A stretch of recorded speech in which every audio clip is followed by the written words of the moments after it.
Namaste and welcome, Devdutt. Thank you so much for making time.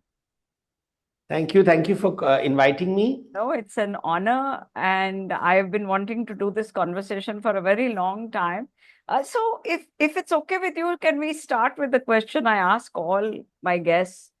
What is your earliest recollection from childhood of either the concept or the experience of Ahimsa, if at all? I mean, there are people who have said no, their childhood experience is of violence. So my Ahimsa connection is when we started reading about Gandhiji in school, Hmm. the word Ahimsa sort of becomes important. Hmm. And also my neighbors were Jains. So I was exposed to the word Ahimsa at a very long ago because, in India, we don't know, if you don't live in Bombay or something, many people don't know Jains exist. And my neighbors were Jains and my mother would always ask them, Jainism kya hai? And then they would explain Ahimsa. So we have heard the word Ahimsa at home. And of course, with the Gandhi film and, the Gandhi as an idea in school, Ahimsa becomes a very important part of conversations. Yeah, yeah. And before we jump into the topic itself, I always wanted to know what is the story of your transition from being a medical doctor to preferring to be a mythologist? ये क्या कहानी है? I have a Well, feeling. mythology was a hobby.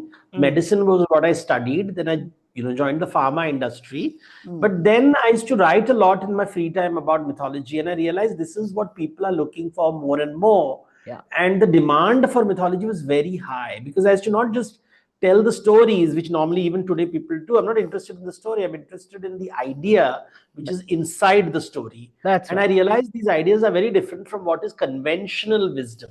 Yeah, So, what is considered to be conventional wisdom and what the scriptures and the stories are telling are very, very different. right. And that difference, when I started explaining to people, it became very popular. And that is what really made it possible. And of course, it was lucrative because I was the only one doing it. Even today, there's no one else doing it. Many people just retell the story, but that's not mythology. Mythology is decoding, which is what I do. You break it down, you analyze it, you try to understand the philosophical foundations of it. And my biggest discovery is that what we consider to be Indian wisdom or what is considered to be conventional philosophy is far removed from what is there in the scriptures. Which of course says something about the process, the always ongoing process of social and cultural evolution and transition. Yes. I mean, societies are always in transition. And yet, the central theme that I want to explore with you seems to have been a running thread. This idea of ahimsa paramo dharma. Of course, it has meant many different things. But if you could just walk us through your understanding, where does it come from? Let's start with that. Because there is, among historians, there is some disagreement about how far back it goes. Well, the word ahimsa definitely is found in the Vedas. That's no question about it. Hmm. But the question is, what did it mean? The meaning of it is very different. The word itself is definitely Vedic. Hmm.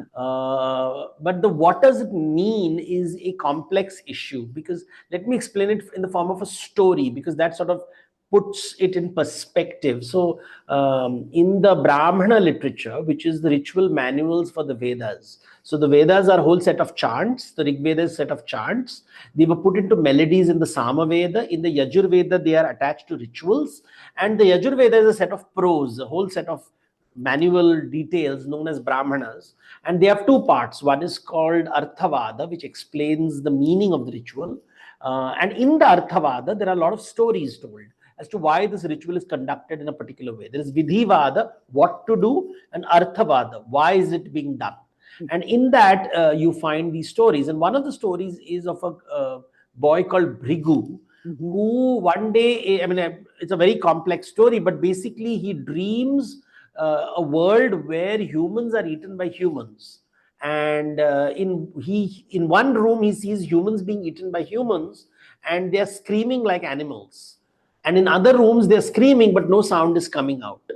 And he goes and asks, he wakes up and he asks his father, and depending on, there are two, three versions of the story. His father is Varuna in some stories, his Uddalaka in other stories. But basically, Rishi, and the Rishi says, when he was screaming, what sounds were they making? This is, we're making sounds of animals. And the father says that every time you eat an animal in your next life, the same animal is going to eat you, and you will make sounds like that animal. So if you've eaten a goat, you will scream like a goat. If you've eaten a duck, you will scream like a duck. Whatever animal you have eaten, the same sound will come. But in the next room, he says, well, I heard them screaming, but there was no sound coming.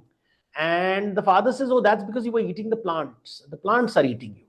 So every plant that you eat is screaming silently every time you consume it. And therefore, whether you eat plant or animal, in your next life, you will be consumed by the plant and animal, and you will scream like the plant and animal. And then he says, oh, what is the solution to this? Because how can I live without eating? Because if I don't eat, I'll either eat a plant or I'll eat an animal. Then the father says the only way to escape this fate is to do yajna. So to do the ritual yajna, that whereby you feed whatever you cook, you feed for others. You have to feed other people.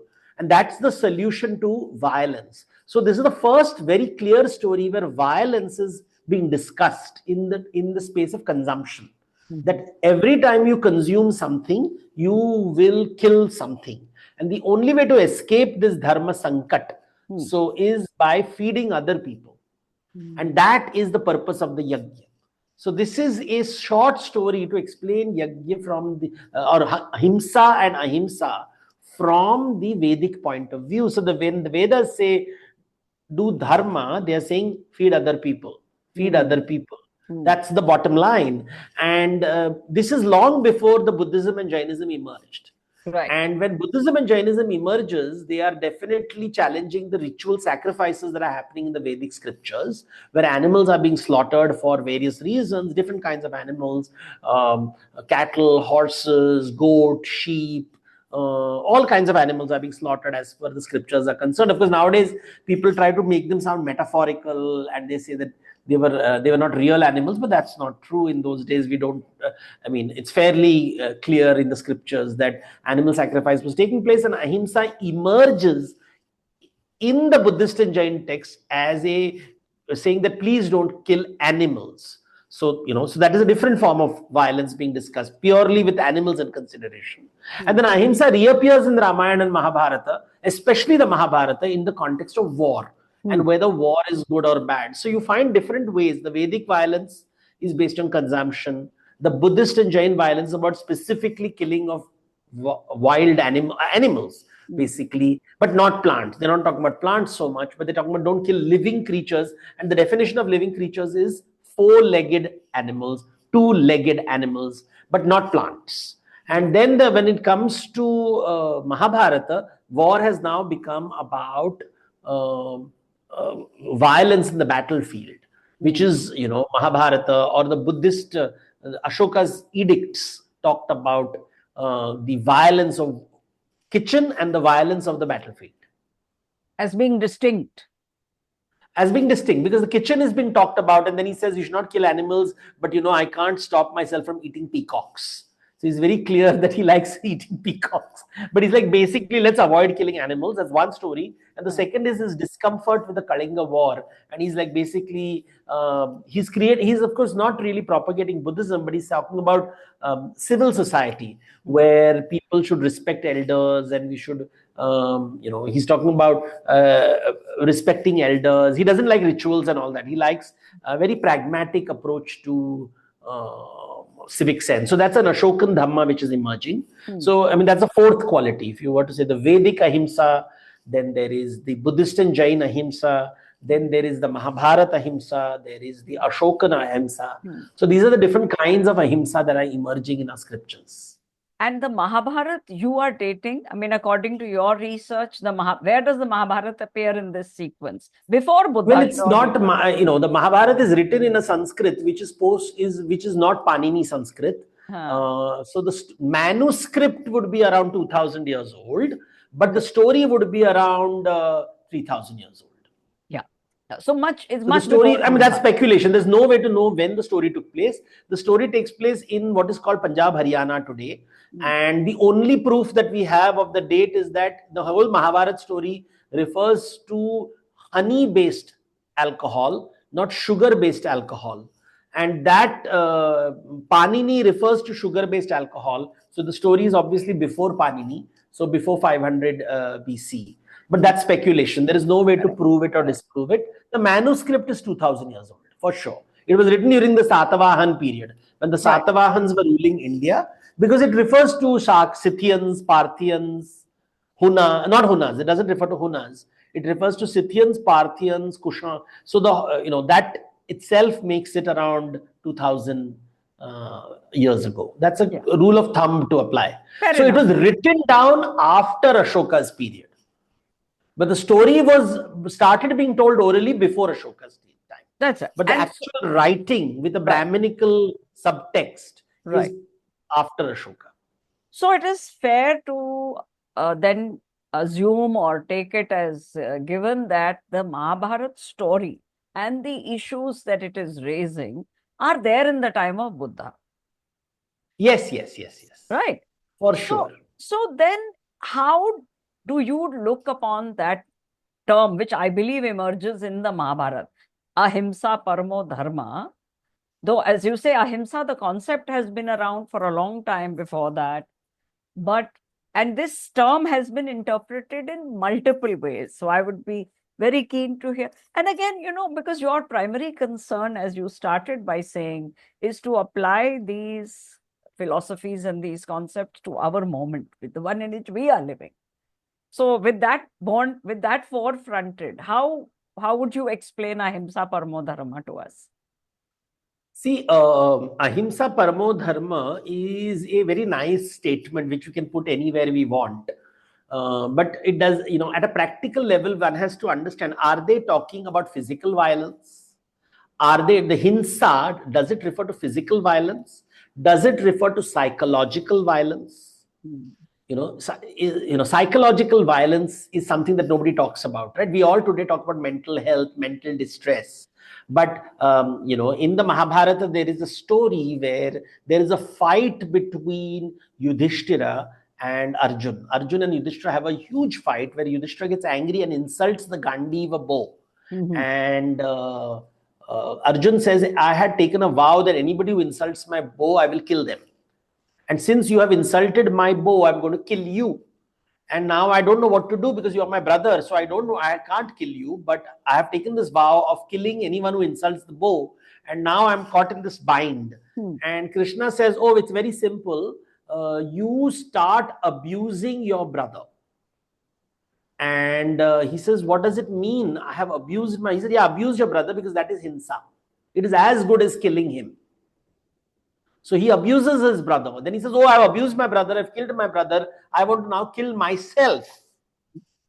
So Krishna says, oh, that's very simple. Start praising yourself. Say how wonderful you are, how brilliant you are, how outstanding you are, and that is equal to committing suicide. So this story from the Mahabharata transforms Hinsa and Ahimsa into a psychological game. Right? This is not Devdutt Pattanaik telling the story. This is Vyasa's Mahabharata 2000 years ago talking about psychological violence. Right? Now, so psychological violence is something nobody talks about. We talk about physical violence. When Gandhi would talk about Ahimsa, he spoke about physical violence because he was dealing with the British. And the British had huge you couldn't defeat the British. They were too powerful. So he used a very powerful technique of saying, I will not fight you because I won't win the war, right? Why should I fight you? I'm not going to win the war. I'm going to play a psychological battle. I'm not going to fight you. Let's see where it goes. So it's a moral positioning that is being taken. It's a very powerful position. But we also know that on a day-to-day level, psychological violence is also happening. So when we talk about violence, we have to talk about physical violence, we have to talk about psychological violence. And the third violence that we should talk about is the violence of consumption. Every time, and this is the spiritual conversation that the Jains brought to the table. The Jains were the first one who said, every time you consume something, you kill something. The act of consumption is Hinsa. And therefore, to avoid all Himsa, the only correct way is not to consume. And therefore, the Jain monk in its highest form does not wear any clothes, has no property, stays nowhere. So he has no roti, kapda, makan, nothing. And he doesn't eat. Or at least they would strive to fast until death, which is called Sallekhana. So the whole spiritual practice 2,500 years ago, 2,500 years ago, when Jainism is emerging, the original idea was about, can we achieve a state where we consume nothing? So there is absolutely no himsa. Now that is a very high level of complex level of thinking, because it connects himsa with consumption.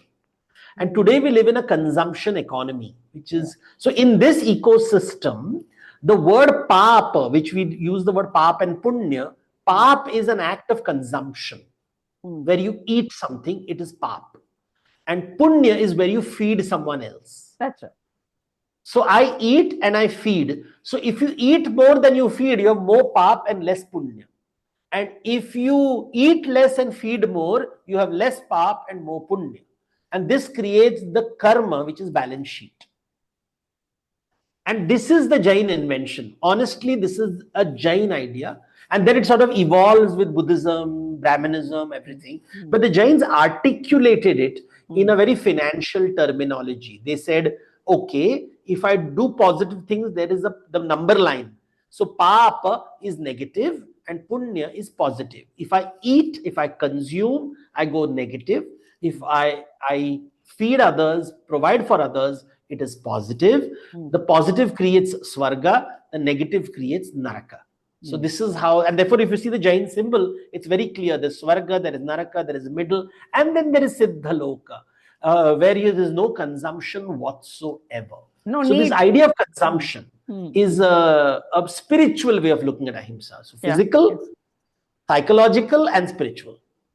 Bahut khoob. You have a lovely phrase in your Ahimsa Harappan Insights book. You say that, and I think you're referring to the Jain tradition here, that true success is conquering hunger, not hoarding. Yes. So this is, see, the modern vocabulary that we have, which we have inherited from the West, whether it is capitalism or socialism. Both these practices, capitalism and socialism, are Western ideas, and they're based on consumption. So the capitalist says, I want to consume more and more and more. It's consumption economy. And the socialist argues that, oh, only you are consuming, you're not sharing it with others. But they're never talking about hunger. They only talk about food. So how much food do you have? So the capitalist says, I want more food, I want more food, I want more food. And the socialist says, distribute the food correctly, distribute the food correctly. Nobody is talking about hunger. And the corporate or political word for hunger is ambition. And we have been told ambition is a good thing. But our scriptures say ambition is a dangerous thing, because it is bhuk. And if you do not control it, you'll keep consuming so much that you'll end up eating your own, you'll turn into a bakasur. And bakasur will keep eating everything. And so nowadays, when you see powerful people, rich people, whether they're capitalists or socialists, both of them, they're really different kinds of bakasurs. And I think that is something that I have discovered over time, that our scriptures are warning us. Because remember, they were written by merchants. The Jains were merchants, the Buddhists were merchants, and they were talking about consumption. What is Mahabharata about? It's about where Kaurava says, I will not share anything. Everything is mine, mine, mine. And that kind of mindset, which is there today also, we see the politicians, activists, mere ko chahiye sab kuch, everything is mine. So that is a Bakasur mindset, which is Himsa. There is no yajna happening. If you remember the first story of Hindu, which I said, there is no yajna happening today. We may say Hindu, and all these people, but none of them are doing yajna. They are behaving like Bakasur. And unfortunately, that is not healthy. It's just logic, right? It doesn't, you'll end up eating yourself. When you referred to Swarg and Nark, I wanted to seek a clarification. My impression is that Nark is complete self-preoccupation. Am I right? Well, the way the scriptures describe it is when you have consumed all your life, now you have to repay your debt. See, you should understand these scriptures not from the Neo-Vedantin point of view, which keeps using self and self, because most of the Neo-Vedantic literature is based on 19th century ideas. We should understand it from the Vedic ideas. So the Vedic ideas is based on concept of rin. Rin is debt. Right. So every time you eat, you are in debt. So the more you consume, see, how are they thinking? They're saying that if, let's say, a tiger eats the deer, In its next life, the tiger will be eaten and the deer will eat. That's how nature creates its balance.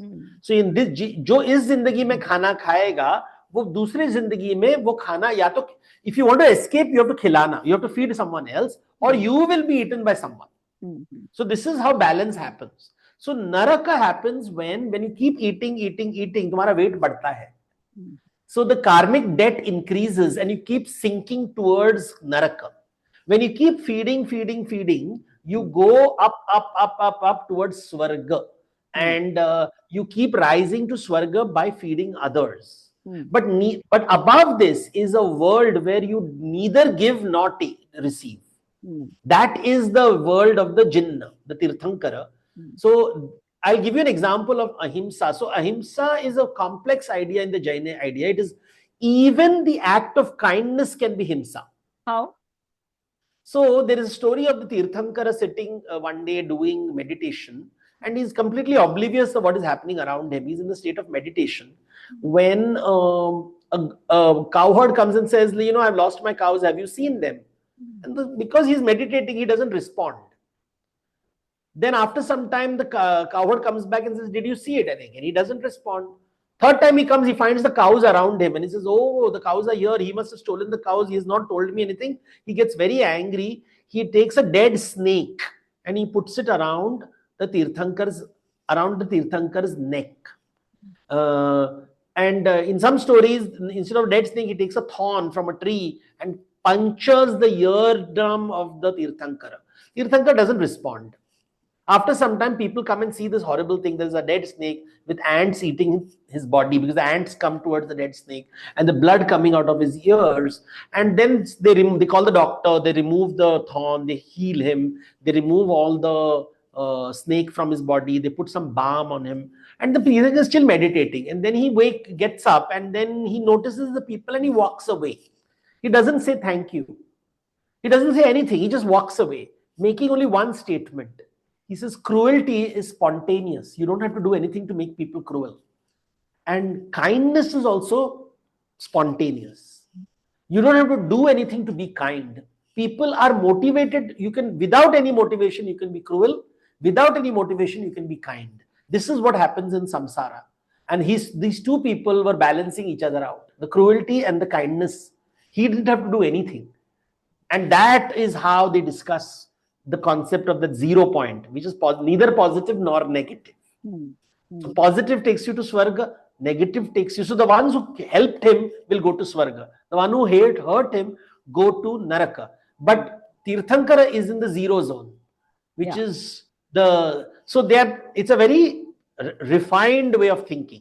Yeah, it's also saying that if bliss or nirvana is that which is beyond the binary. Beyond the binary. So binary may you're neither kind nor cruel. Now that sounds a little difficult to handle for most people, but that's a Jain way of thinking. Please, there are different schools of thought. The Buddhists favored giving, the whole idea of giving. So the balancing act at a practical level was giving rather than receiving. So you should look at everything in life as giving and receiving, giving and receiving. It is. But the idea of ritual feeding, sharing of food or giving away of food is very Vedic, isn't it? Also.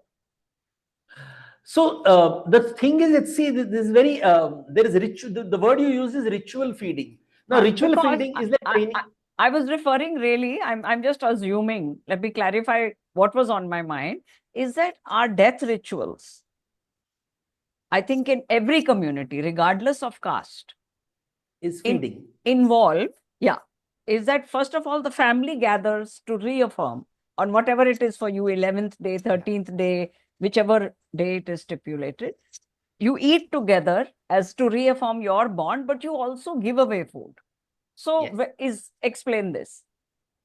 So see, these are rituals are like training programs. When you go to training program, spiritual retreat, or you go to a L&D department, if you don't apply it in your day-to-day real life, the training program is useless. Right? So ritual feeding is training you and reminding you that this is what you're supposed to do in life. But what we do is we only do it during training program. We don't do it every day.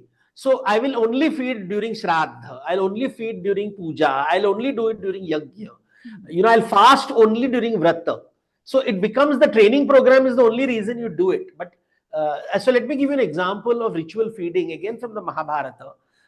Is a story of Yudhishthira when he becomes the king, the great king of Indraprasthani. After the war, he feeds hundreds and thousands of people, and lots of people come, and he distributes vast amounts of wealth. And he's done this Mahadana rituals, which is like super, super, super, and nobody has done this kind of Mahadana ever. The Pandavas are doing it also. It's Prayaschitta because they've killed so many people. They've killed their own cousins. So they feed a lot of people. It's Prayaschitta plus largesse. So everything is happening. And everybody is very happy. And thousands of people have eaten food and gone away. Oh, half golden in color. Sorry. From have eaten food and gone, for a split second, I lost your voice. Okay. So now it's clear? Yeah, you're back. Yeah. So, hundreds and thousands of people come for the feast and they have fed and they're very happy. And when suddenly at the end of it, when the king is, one golden mongoose enters and it's half gold, half its body is gold, the other half is not gold. And then he rolls on the leftover food, but nothing. And then he looks very disappointed and walks away. Oh, it didn't happen. It didn't happen. And the mongoose, the Yudhishthira asks him, what are you looking for? He says, you know what? Whenever somebody does dan, I come to their house and I roll on the floor because only half of my body is turned gold. The other half is not turned gold. The first time this happened, I went to a house, and I rolled on that and it became gold. So after that, clearly no dan is as great as that dan. He says, what was that dan? He says, there was a man who was starving to death when he got one chapati, one roti. And he was about to eat when he saw a stranger also hungry. So he broke his bread and gave a half to that stranger who was dying.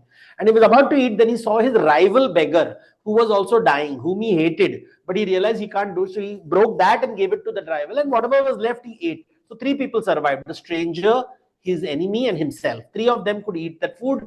None of them was fully satisfied, but it was, they didn't die that night. And that leftover food, when I rolled on his bowl, I got this golden. Oh king, your sacrifice, you have given a lot of food, but it is nothing compared to the man. Because from a percentage point of view, if you look at, I'm adding mathematics over here, he had whatever wealth he had, he barely could survive. He still gave away 50 to 80% of what was needed for him to survive. Yes. Compared to that, the millions you have given away are nothing. Because you still have millions in your coffer. You are not, so your dana is your surplus. He didn't give surplus. He gave what was necessary for his survival to give, which no animal would ever do. No animal will give food which is necessary for his survival. Because the man gave a part of that which is necessary for his own survival, not surplus. That is Mahadana. And that is what made me gold. So see, the Mahabharata 2000 years ago is trying to explain a very complex idea. That just giving charity is not enough. Surplus ka charity dena is not charity. Because dana is when you give, how much can you give? Because remember the first story of Brigu, which I told you. The first story is about every time you consume, you're killing someone. So the only way to balance the killing, see, eating is dharma, but killing is adharma. Right. So you will say, how do I, but I have to eat. So dharma sankat has happened. So the only way to do that is if your adharma leads to feeding other people. Can you give life to someone because you've taken one life? And that is how you create the balance sheet. So this is the spiritual conversation that the Mahabharata is happening. So, when I was working on my bazaars book, I came across this in many different cultures, from Latin America to New Zealand, in the indigenous peoples, in different ways, the same idea: that which you eat feeds once, that which you give away feeds again and again and again. So this is So, an old tribal belief. So yeah, these are what, yeah. when the Europeans came, they called it pagan, polytheistic, tribal, and even today people use the word in a very pejorative sense. Mm, But around the world, every tribal community mm, uses this word, and this idea of dana was destroyed by monotheistic and atheistic practices. So monotheism and atheism did not see this circle of life because there's only one yeah, God. yeah. So this concept of one God, and that one God is going to feed humanity. There is Mm, no concept of exchange which yeah, exists in yeah, monotheism. And yeah. atheism does not believe in anything. It believes in, it doesn't talk about my responsibility for you or your responsibility for me. While the pagan traditions, when they said polytheism, they said every bear is prana, everybody is alive, so every plant is alive. So when I cut a tree, I always tell people the wood in your house is the dead body of trees. So there Mm, are many dead bodies in your house because every tree has been destroyed, and every tree was home to hundreds and thousands of animals. So mm, from an ahimsa point of view, we can eat vegetarian food on a wooden table, which mm. is basically eating plants on the dead body of another plant. Now, this is Yeah. a very brutal way of explaining this, but it's the only way people understand the complexities of these ideas.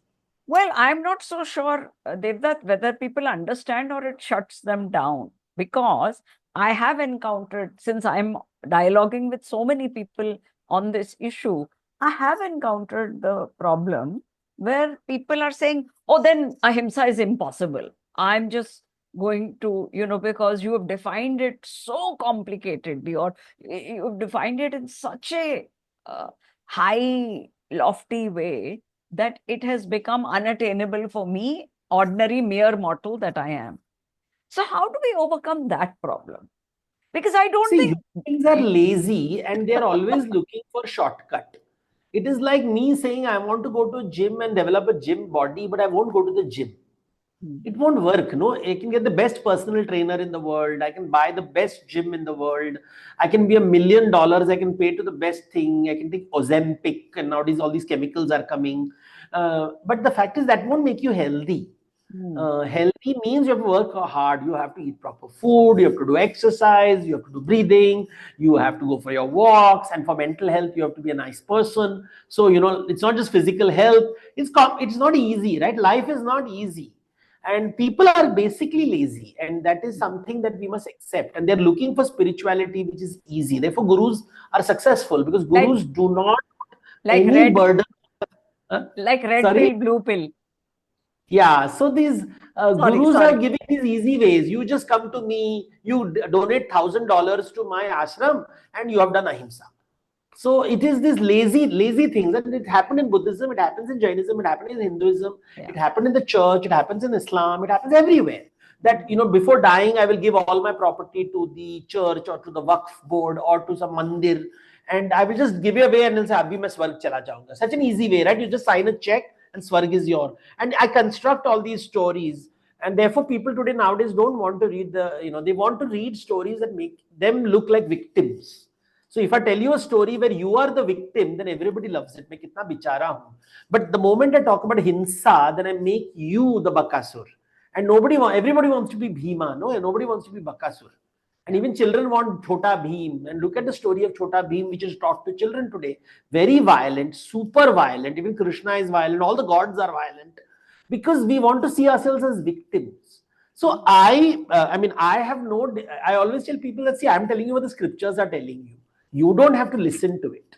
Hmm, The scriptures will keep talking after you. The scriptures have been around for 2000 years. yeah. Whether you listen to them or not doesn't make it any difference. Hmm, People have tried to wipe out the scriptures, they still survive. of course. These were oral traditions, then they became written traditions, then they were carved on temple walls. They will survive, they don't go away, they'll always be there because human beings will always be hungry, and you're always looking for answers to life. And I'm giving you what the scriptures are telling you. All I'm doing that, and I don't carry the burden of you listening. Hmm, So that is an important point. If I this missionary zeal is a very Christian Muslim thing, and hmm, nowadays Hindus have started becoming missionaries, hmm, trying to convert the world to their way of thinking. That itself is a form of hinsa, yeah. because we are wrestling with people and telling them, you should listen to me, I know the right thing. I think everybody is responsible enough to ask themselves that makes us good human beings. Yeah. And I think the moment you start asking these foundational questions, Bilkul. then conversations are himsa, ahimsa. Just by eating vegetarian food, you don't become a nice person. No, You not know, at all. I all In fact, my how the gurus have said, if you eat vegetarian food, you are a nice person. So I can beat my wife, deny employment to my people, not pay my debts, but I'll eat vegetarian food because Guruji has told me vegetarian food makes me a nice person. And that's how gurus provide these simple, silly solutions. I keep telling people, if this is how religion gets damaged, because you start giving these easy solutions. And it's when you start giving easy solutions, because then what will happen is people will go for the easy solution and not work on the difficult solution, which is uh, which is far more deeper, because these are inner stories. These yeah. are about our mind. So ahimsa is, and it's an Indian idea. It is an origin of ahimsa is in India. Nowhere else you have. My book Harappa talks about that. Yeah. The oldest culture with the least amount of violence Yeah. is Harappan civilization. Yeah. An unusual amount of low violence. There definitely was violence. Yeah. No society exists without violence. Yeah. But they were not glamorizing violence. Like the Egyptians were glamorizing that images of people being killed. The Mesopotamians had images of people being killed. Harappa has not one image of people being killed, which is a very peculiar phenomenon. In fact, the only image of two men fighting has a woman separating them. So, the Harappa is one of those few civilizations. It's contemporary civilizations, of course, the Egyptians and the Mesopotamians, and you find their images of violence, horrific violence, not just simple violence, Yeah. horrific violence, heads being cut, hands being cut, mutilated. And here you have no image of violence. The only image of violence is two men fighting and a woman separating them. And the funny thing is, archaeologists always see this as two men fighting over a woman. But they don't see, that's a very male gaze, right? The male gaze wants to see women as property without seeing that probably this woman is coming in between. Because, right, in the same image, you will find a tiger goddess, half tiger, half female goddess like creature. But I suspect, and looking at the artwork and architecture of the place and the absence of weapons and the absence of obvious signs of violence, clearly they used different techniques to create this civilization, and it did not involve large scale violence which was there in other cultures. Yeah. Any idea on where our violent tendencies may have come from? Because, Margaret Mead there's a famous quote where she was asked, what do you think is the first artifact? You've heard the story, right? Civilization, and where people take care of them. So the thing is, And we human stopped for those who fell. Right. See, the thing is, violence is part of nature. If there is no violence, and this is what people forget, consumption and violence are interlinked. You cannot consume without violence. Let's look at plants. The plants are continuously competing with each other for resources, sunlight, water, nutrients. They won't let other plants grow. So in a form, even plants are in violence, which nobody notices. It's not visible to us, but a big plant will not let small plants grow around it. Parasites are there. They fight over territory. Certain plants are allowed to grow, certain plants are not allowed to grow. Then the animals come along. The herbivorous animals eats the carnivorous animal. Eats the plant. The carnivorous animal eats the herbivorous. So nature is a combination. Has violence in it. And violence is part of consumption. As human beings, we are also going to consume. So we are also going to be violent. So this is something that is forgotten by people, that when we talk, we forget that civilization and culture is based on consumption. It is very obvious, for example, in the Mahabharata, in order to build Indraprastha, the Khandava forest has to be burnt, and the entire forest is burnt. I'm glad you brought that up. I wanted you to tell the Khandava burning story. How do you read it? The story is that the Pandavas and Kauravas have a fight, and finally it is decided for peace to divide the property, and the forest of Khandava is given to the Pandavas, and the Pandavas are told, Krishna tells, burn the forest in order to build a city of Indraprastha. And now the Yudhishthira says, how can I burn the forest? How can I kill animals? And then the Krishna says, you have an option. You can live in the forest like a hermit. That's an option. And the Kauravas have been, and you see this is direct violence, because unless you cut the forest, unless you cut the trees, unless you kill the animals, you can't have fields, you can't build houses, you don't have wood for housing, you don't have land to for pastures, for your horses, for your cattle, for your people. Where will you make your field? And in many ways, the Kauravas, because they're not sharing their property, they are amplifying the violence, because by not sharing property, they're forcing the Pandavas to burn a forest. Mm. So, violence, unnecessary violence is created when we don't share. Mm. Unnecessary violence happens when we are greedy and ambitious. I won't use the word greedy, I'll use the word ambitious, because nowadays we encourage children to be ambitious. And as per the scriptures, ambition is hunger, it is violence, it is consumption.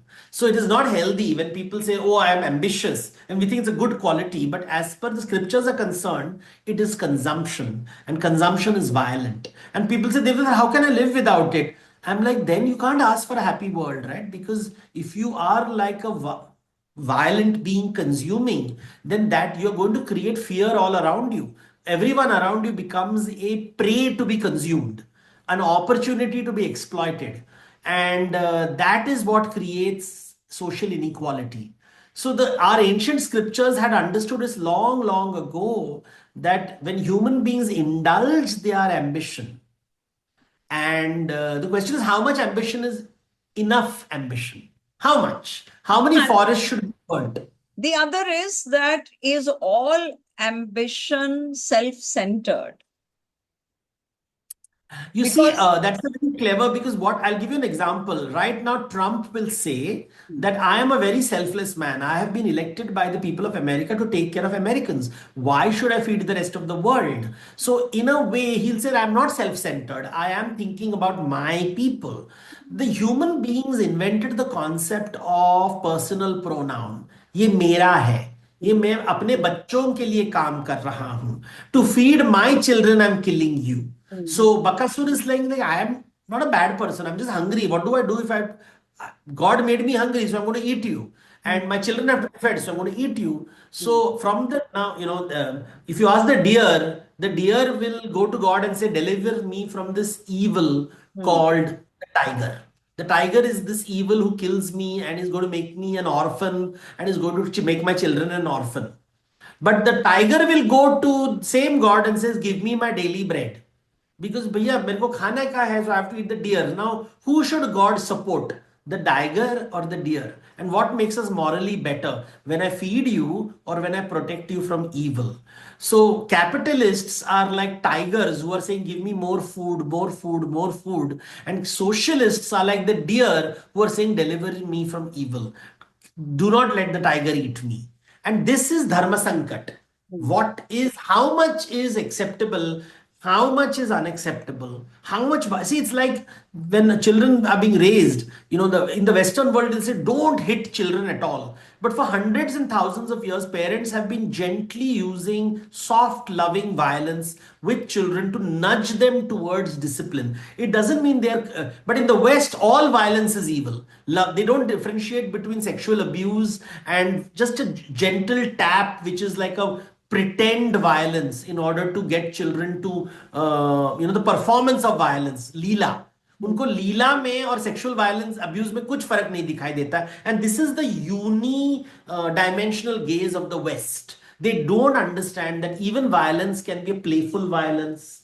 There is gentle violence. The mother child's violence, when she says, I'll hit you if you don't eat food, I'll beat you up. These kind of words which we use in day-to-day life is, so we should not use that word. The child will get traumatized. Let's create safe spaces. This is how the West sort of perverts conversation, well, this is because a they are very recent phenomenon. emotional. Even in the Huh? West, this is a recent, it's a post-war phenomenon.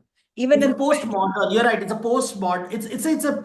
It's postmodern thinking. It's Huh. really after the Second World War. These postmodern thinkers like Derrida, Yeah. Foucault, Edward Said, they all came and they started, sort of glamorizing fragility and fragility, not realizing that the world is a very complex place.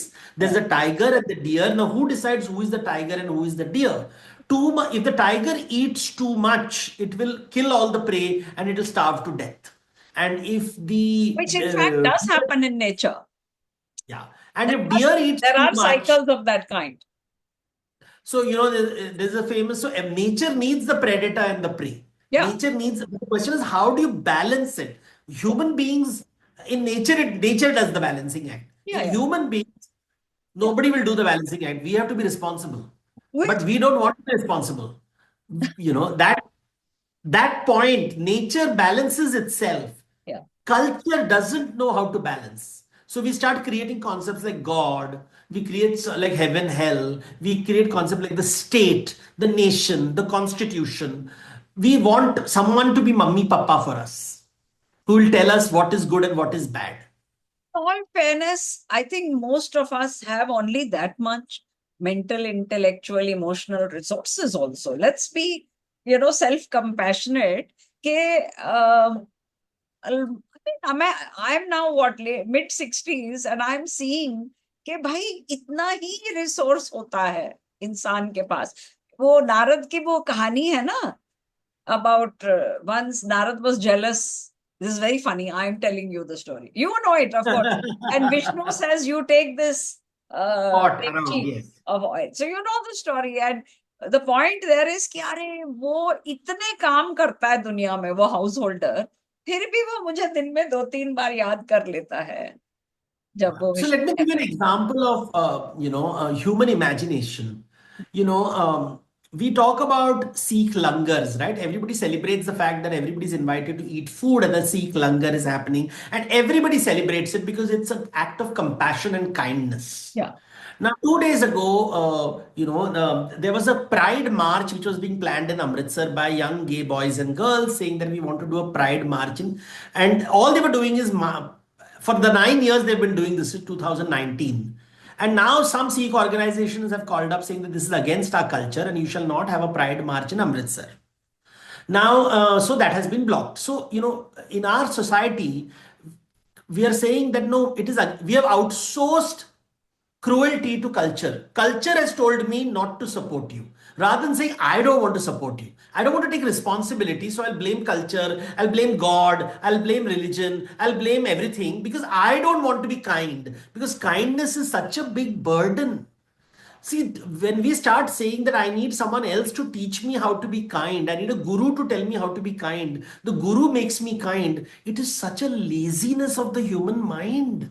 We are basically saying that I don't find it in my heart to be kind to people. And I think himsa is cruelty. At this foundational level, it's being nasty. Different forms, in many forms. Yeah. Yeah, in many, at a very basic human relation, when I'm talking to you, Yeah. it costs me nothing to be nice. Yeah. बिल्कुल. It costs me nothing to be nice, and yet you will see people being snobbish and rude and with their staff, with their employees. Forget about strangers, with their own people, with their own family members. Unnecessarily cruel because they get. You see, when you're cruel, you feel powerful. You feel that's consumption. We don't see that cruelty is consumption. So Wow. let me Never explain thought of that. psychological violence because why am I snobbish? Why am I cruel? Why am I nasty? Because I feel powerful. कि देख मैं बड़ा हूं तू छोटा है. And this is himsa. This is what the Jain Tirthankar is saying. You're consuming power. So when you stop young boys and girls from just saying that, we are gay, please acknowledge us. We also exist in society. Don't force us to marry. Just that, at least have the kindness to say that don't force me to marry. Uske baad we'll talk about the other things. Don't force a young lesbian girl to marry where she's now going to be subjected to marital rape.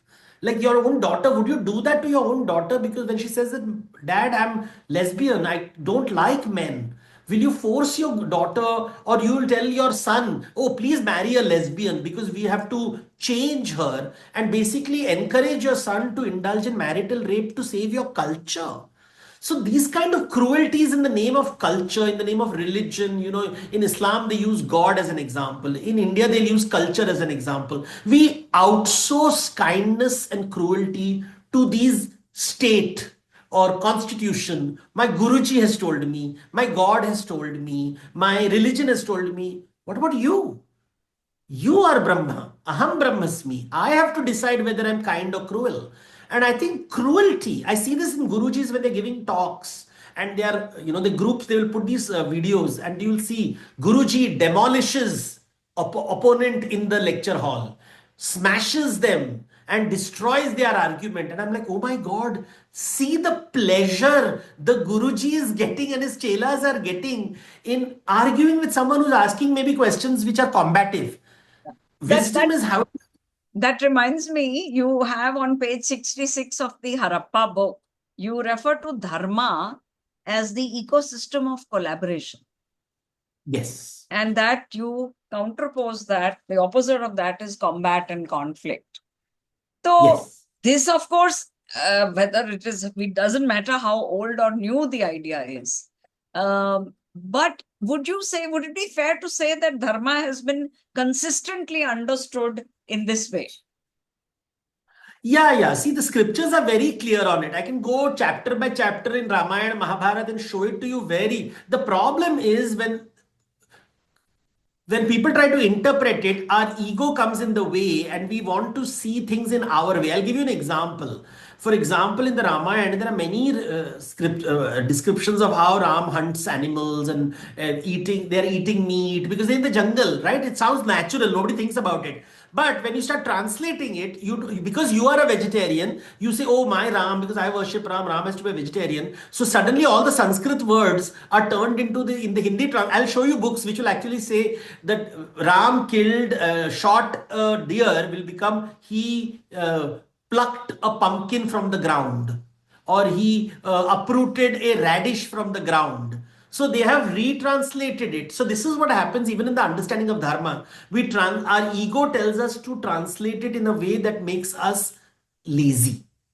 And that is, as I gave you the Jain example of Ahimsa is very clear. The Bhrigus, that's why I tell stories. I don't use philosophy. Philosophy is very abstract. You can play with, but stories are very difficult to distort because they're telling you very complex things and there are complex ideas. Like you can't escape the fact that the forest is being burnt, right? Or I'll give you an example of Draupadi. Everybody says Draupadi killed, because was abused and therefore she wants her hair to be washed with the blood of the Kauravas. And everybody thinks it's a very feminist statement. They'll say, oh, she killed all the people who abused her. And that's violence, and that's justified violence. So now they'll create a new form of category of violence called justified violence.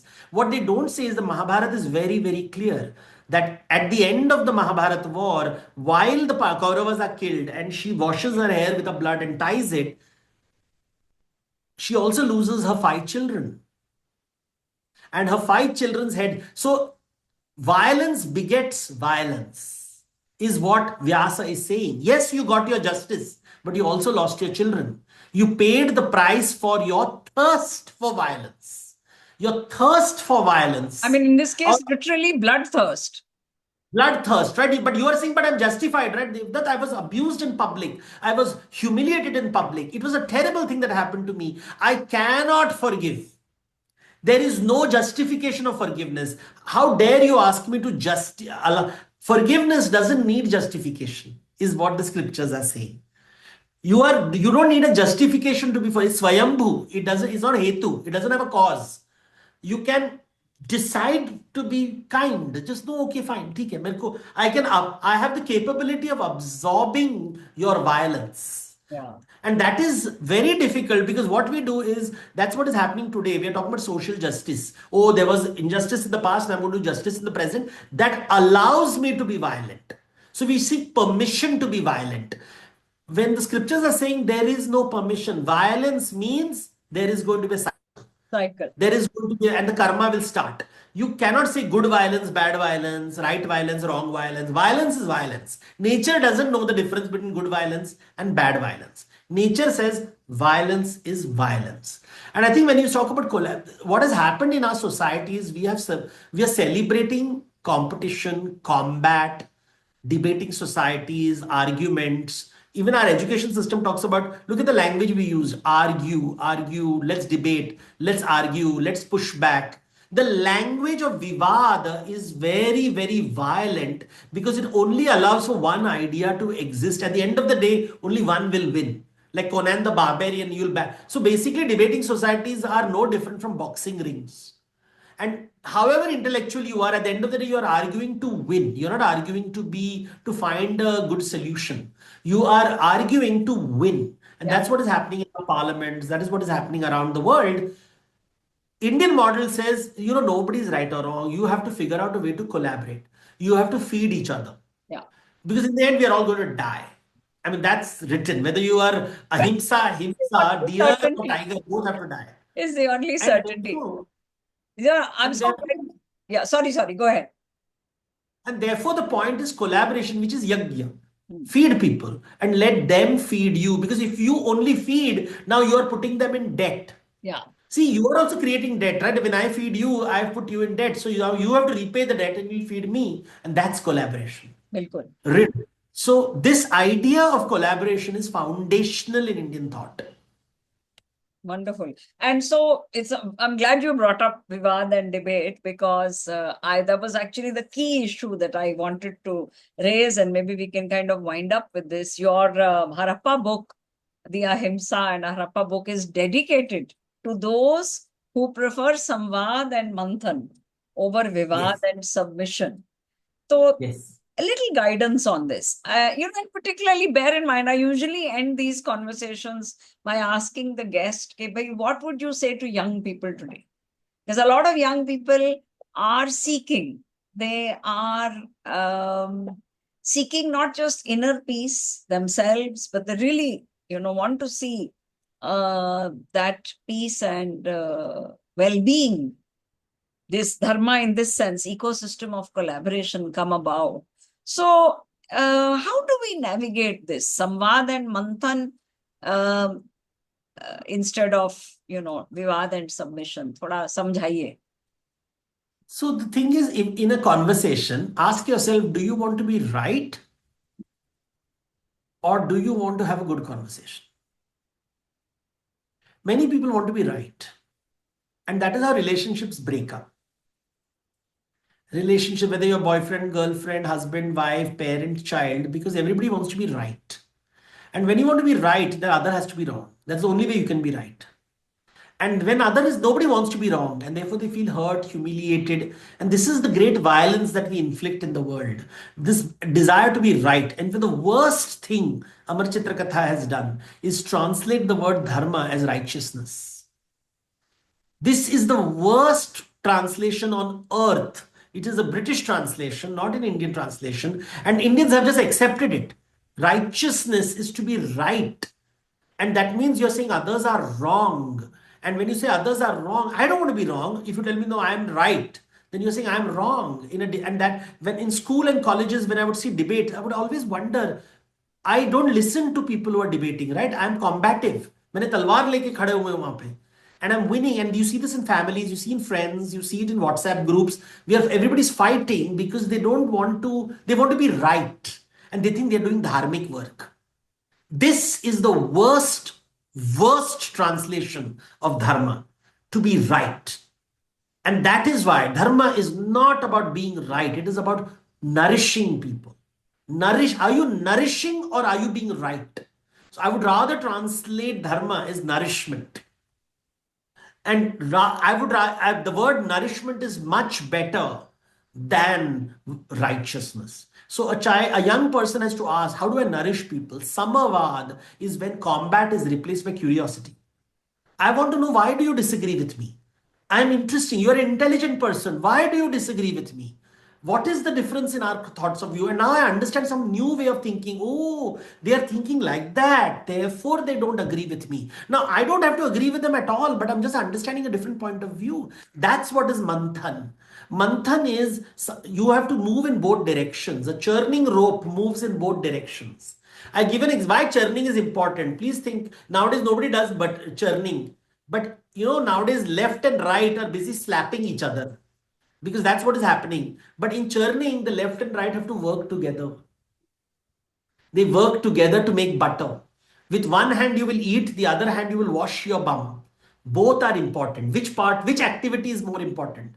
Is your mouth more important than your anus? No. Is the right hand more important than your left hand? No. Nature is saying both are important. Front is important, back is important, left is important, right is important, up is important, down is important. Simple idea of manthan, churning. This is what Yashoda taught Krishna.